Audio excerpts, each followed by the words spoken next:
Hello students, আমি Moumita ma'am. আশা করি তোমরা সকলে খুব ভালো আছো। Welcome back to our channel. আজকে আমি তোমাদের third semester major political science থেকে গোপন কূটনীতি বা যেটাকে বলা হয় সিক্রেট ডিপ্লোমেসি তার উপরে ক্লাসটা নেব। তো ক্লাসটি খুব একটা বেশি বড় হবে না, তোমরা কিন্তু মন দিয়ে পুরো ক্লাসটা শুনবে। তোমাদের কিন্তু ক্লাসটা এখানে দেখলে তোমাদের এখানেই ক্লিয়ার হয়ে যাবে। আর বলে রাখি, যারা এখনো আমাদের অনলাইন ক্লাসে যুক্ত হওনি বা যারা যুক্ত হতে চাইছো, তারা দেরি না করে আমাদের ঝটপট হেল্পলাইন নাম্বারে যোগাযোগ করতে পারো। আমাদের হেল্পলাইন নাম্বার দেখো দেওয়া আছে এখানে। একটা হচ্ছে 6295916282, আর একটা হচ্ছে 7076398606। তোমরা চাইলে আমাদের এই নাম্বারটা যোগাযোগ করে আমাদের সঙ্গে জয়েন করতে পারো, ঠিক আছে? এছাড়াও তোমাদের বলে রাখি, আমাদের সেন্টার থেকে থার্ড সেমিস্টার এইসি কম্পালসারি ইংলিশের যে বইটা পাবলিশ হয়েছে, যদি তোমরা সেই বইটা কিনতে চাও, তোমরা কিন্তু আমাদের এই হেল্পলাইন নাম্বারে যোগাযোগ করবে, ঠিক আছে? চলো দেরি না করে শুরু করে দিই আজকের ক্লাসটা। দেখো, গোপন কূটনীতি বা সিক্রেট ডিপ্লোমেসি, এখান থেকে আমি আজকে বেশি কিছু লিখিনি, বাট তোমাদের এখান থেকে কয়েকটা টপিক আমি ক্লিয়ার করব, সেটা মুখে বললেই হয়ে যাবে, ঠিক আছে? দেখো, তোমাদের আমি এর আগের দিন হচ্ছে ওপেন ডিপ্লোমেসিটা করিয়েছিলাম, যেখানে বলা হয়েছিল যে যেখানে সমস্ত আলাপ আলোচনা সিদ্ধান্ত গ্রহণ সমস্ত কিছু জনগণের সামনে প্রকাশ্যে নেওয়া হয়। আর এটা হচ্ছে তার উল্টো, ঠিক আছে? গোপন কূটনীতি বা সিক্রেট ডিপ্লোমেসিটা হচ্ছে যেখানে সমস্ত রকমের কূটনৈতিক আলোচনা সিক্রেট রাখা হয়, গোপন রাখা হয়। দেখো, হচ্ছে যখন আমাদের যে ফার্স্ট যে ওয়ার্ল্ড ওয়ারটা হয়েছিল, তার আগে পর্যন্ত কিন্তু এই জিনিসটাই চলতো, মানে এই সিক্রেট ডিপ্লোমেসিটাই চলতো।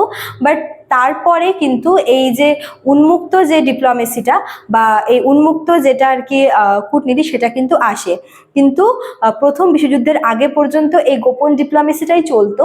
এবং এখানে কি হতো, এখানে মনে করো সমস্ত রকমের যে কূটনৈতিক আলোচনাগুলি আছে, মনে করো যে জাতীয় স্বার্থে যে সমস্ত জাতীয় স্বার্থে বা জাতীয় উদ্দেশ্যে যে সমস্ত হচ্ছে রীতিনীতি আর কি প্রণয়ন করা বলো, বা হচ্ছে কোনো শত্রু দেশকে আক্রমণ করা বলো, বা কোনোভাবে হচ্ছে মানে কোনো দেশ থেকে কিছু আদায় করা, এই সমস্ত কিছু মানে যে সমস্ত আর কি কূটনৈতিক যে ব্যাপারগুলো আছে, কূটনৈতিক যে আলাপ আলোচনাগুলো আছে, এই সব কিছু কিন্তু খুব গোপন থাকতো, ঠিক আছে?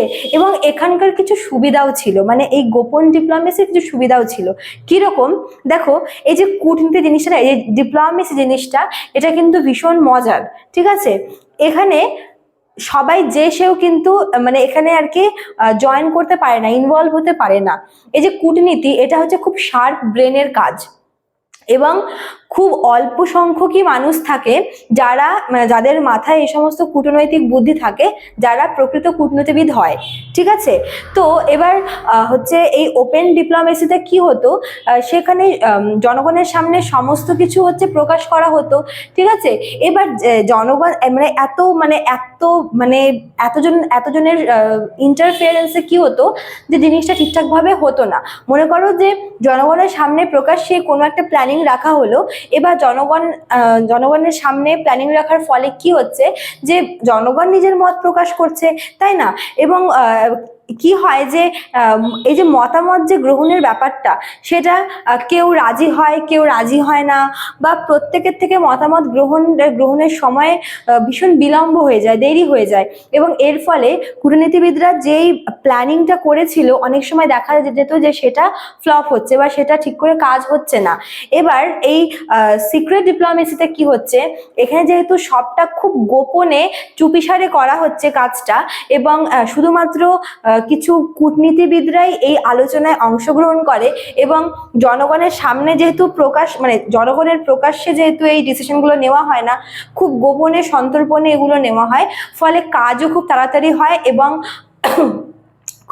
হয় এবং সে সঙ্গে কিন্তু কাজটা হচ্ছে মানে সফলও হতো, ঠিক আছে? তো এটাই হচ্ছে মানে এই দুই রকম ডিপ্লোমেসির পার্থক্য।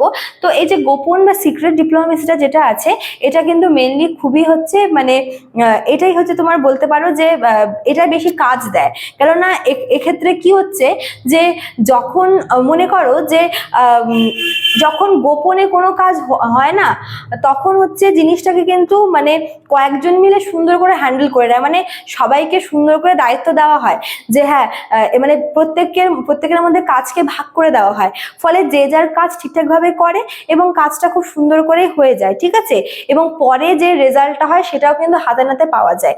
আর এই উন্মুক্ত যে ইয়েটা আছে, ডিপ্লোমেসিটা আছে, এখানে প্রত্যেকের মতামত গ্রহণ করতে করতেই তো হচ্ছে সময় চলে যায়, এবং যেহেতু এখানে এতজন লোকের সমাবেশ ঘটে তো অনেক সময় কি হয় এই জিনিসটা রিভিলও হয়ে যায় আর কাজটা কিন্তু মানে সাকসেসফুল হয় না।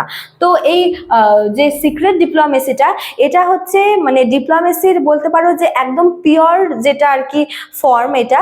আর মানে আসল যে কূটনীতি বলতে এই সিক্রেট ডিপ্লোমেসি বা গোপন কূটনীতিকেই বলা হয়ে থাকে, কেননা এখানে সমস্ত কিছু খুব মানে গোপনে আলোচনা করা হয় এবং কাজের যে ফলাফল সেটাও কিন্তু হাতে নাতেই পাওয়া যায়। ঠিক আছে, তো স্টুডেন্টস এটাই ছিল আজকে তোমাদের ক্লাসটা। আগেই বলেছিলাম ক্লাসটা খুব বেশি লেন্দি হবে না, তোমরা শুধুমাত্র কনসেপ্টটা ক্লিয়ার রাখো তাহলেই হবে, ঠিক আছে। নেক্সট ডেতে তোমাদের আরো একটা ইম্পর্টেন্ট টপিক নিয়ে আমি আলোচনা করব।